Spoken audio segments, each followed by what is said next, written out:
You check your Spotify recommendations. Perfect. Every single song exactly what you wanted, and somehow it makes your skin crawl. There's something deeply strange happening right now. Not with AI, but with the way humans respond to it. People trust a stranger's restaurant recommendation on Yelp. They trust a friend who hasn't eaten at a place in 3 years. They'll trust a horoscope, a gut feeling, a coin flip. But when an algorithm, one that has processed millions of data points, one that knows your listening history better than your best friend does, makes a recommendation, something resists. Not everyone notices this, but it's there, quietly underneath the surface. Psychologists have a term for a different version of this feeling, the uncanny valley. It was originally used to describe robotics, the phenomenon where a humanoid robot looks almost human, and that almost triggers a deep involuntary discomfort. Not fear of something alien. Fear of something that's close, but wrong in a way you can't name. What's happening with AI trust isn't identical, but it rhymes. Here's what most people never notice. Trust isn't rational. We like to think it is. We talk about earning trust, about track records, about logic and evidence. But the actual cognitive process of trusting something runs on a completely different system. Researchers call it System 1 and System 2. System 2 is the slow, deliberate one, the one that calculates, reasons, and decides. System 1 is the fast one, automatic, emotional, ancient, and trust. Almost entirely System 1. When you trust a person, you're not running a probability calculation. You're reading micro-expressions. You're sensing warmth. You're feeling the weight of shared history, of reciprocal vulnerability. There's a whole invisible language happening between humans when trust is being built, and almost none of it is conscious. AI doesn't speak that language, not because it's untrustworthy, but because it communicates in a format that System 1 was never built to decode. Think about what happens when a doctor gives you a diagnosis. Even before you process the words, you've already absorbed 100 signals. How they looked at you, whether they paused before speaking, the slight tension in their jaw, the particular way they tilted their head. All of this feeds into a gut-level reading of the situation. And that reading influences how you receive the information itself. Now imagine the same diagnosis delivered by an app. Technically, the information could be identical, maybe even more accurate. But something is missing, and that absence doesn't feel neutral. It feels suspicious, like a room that's slightly too quiet, like a smile with no eyes behind it. This is what researchers call behavioral trust. It's not just about whether someone or something is reliable. It's about whether the cues that signal reliability are legible to our nervous system. And our nervous system evolved over hundreds of thousands of years reading one thing: other humans. AI doesn't have a nervous system. It doesn't have stakes. It doesn't have the biological weight of skin in the game. And on some wordless level, we know this. But here's where it gets more complicated. Because it's not just that we distrust AI. Sometimes we trust it too much. Blindly, completely, without question. And this flip side of the equation is just as revealing. Automation bias.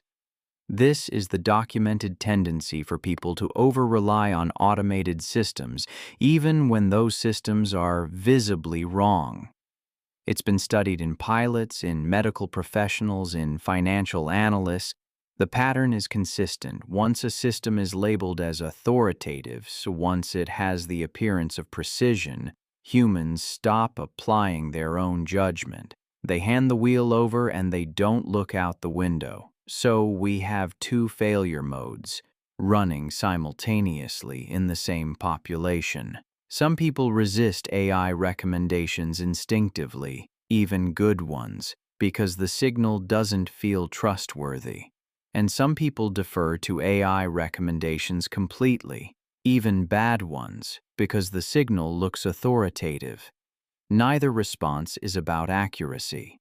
Both responses are about the form of the information, not the content. We're reacting to the packaging, not the product. It doesn't look dramatic, but it changes everything. Because what this means is that we're not actually evaluating AI on its merits.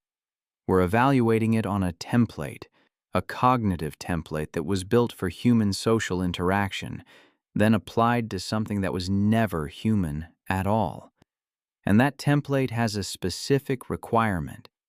It needs intentionality. When a friend recommends a book, there's an implicit message underneath the recommendation. I thought of you. I noticed something about you. I cared enough to bridge the gap between what I know and what you need. That invisible layer, the layer of personal attention, is part of what makes the recommendation feel worth something. When an algorithm recommends the same book, that invisible layer is absent. Not because no one cared, but because caring wasn't part of the process. The recommendation emerged from pattern matching across millions of data points. It wasn't meant for you in any meaningful sense. It converged on you. And the human brain, which is exquisitely calibrated to detect intentionality, picks up on that difference. Researchers who study theory of mind, our ability to attribute mental states to others, have found that this capacity is almost always running in the background. We're constantly asking, beneath conscious awareness, does this thing have goals? Does it have awareness? Is there someone home? With AI, the answer is genuinely ambiguous, and ambiguity in the domain of trust almost always resolves as threat. There's a subtler layer still. Distrust of AI isn't only about the AI. It's also about what the AI represents. When a recommendation comes from a person, you can interrogate it. You can ask why they suggested it. You can feel the shape of their reasoning, even if you can't see it directly. There's a sense of access, a sense that understanding is possible. When a recommendation comes from an algorithm, the reasoning is opaque, not hidden by intent, but hidden by nature. Even the engineers who built the system often can't fully explain why it recommended what it did. The process is a black box by design, and the human need for explainability, for understanding the why behind things, is not a nice to have. It's a core component of how we assign trust. We don't just want the right answer. We want to understand how the answer was reached, because understanding the process is what allows us to evaluate it, to check it, to know when it might fail. Take away the process, and you're left with something that feels uncomfortably close to superstition. A machine that knows things it can't explain. A system that's often right, but never for a reason you can hold in your hands. This is where automation bias gets its grip. Because once you've surrendered the need to understand, once you've decided the machine is probably smarter than you, the very thing that protects you from blind trust has been removed.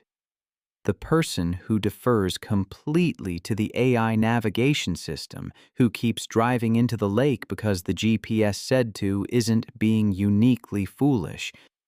They're responding rationally to a system they don't understand and have decided not to question. The uncanny valley of trust isn't just aesthetic discomfort.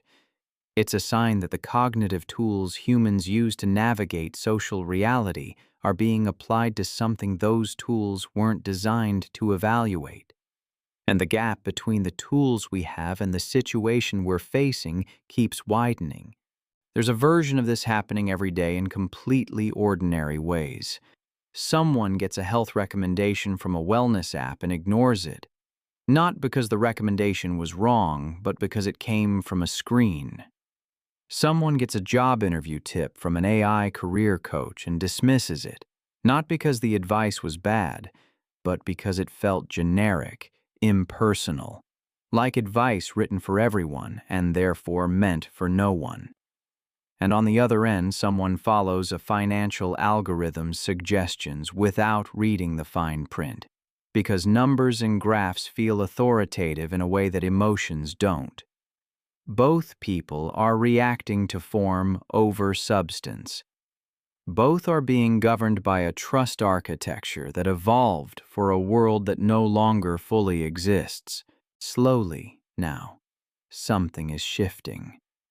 The feeling that emerges when you sit with all of this isn't quite anxiety. It's something more like recognition. The discomfort that AI creates isn't random. It's not irrational. It's a signal from a very old system, a system that's trying to apply rules that once kept humans safe in small, legible communities to something genuinely new. The creepiness isn't a glitch in your perception. It's your brain noticing a mismatch it doesn't have language for yet. There's one thing that might stay with you after this. Trust was never really about reliability. Not at its core. Reliability is what trust is supposed to track. But the mechanism that generates trust runs on something older. Something about presence. About stakes. About the sense that something can be known and questioned and held accountable. When AI feels uncanny, it's not because it's untrustworthy. It's because it's the first thing humans have ever encountered that is comprehensively trustworthy in some ways. Consistent, tireless, statistically accurate, while being completely absent in the ways that the human trust system was built to require. Not dangerous, not deceptive, just not there. In the way that matters. And the strange, quiet feeling that creates, that's what it sounds like when the brain meets something it has no category for.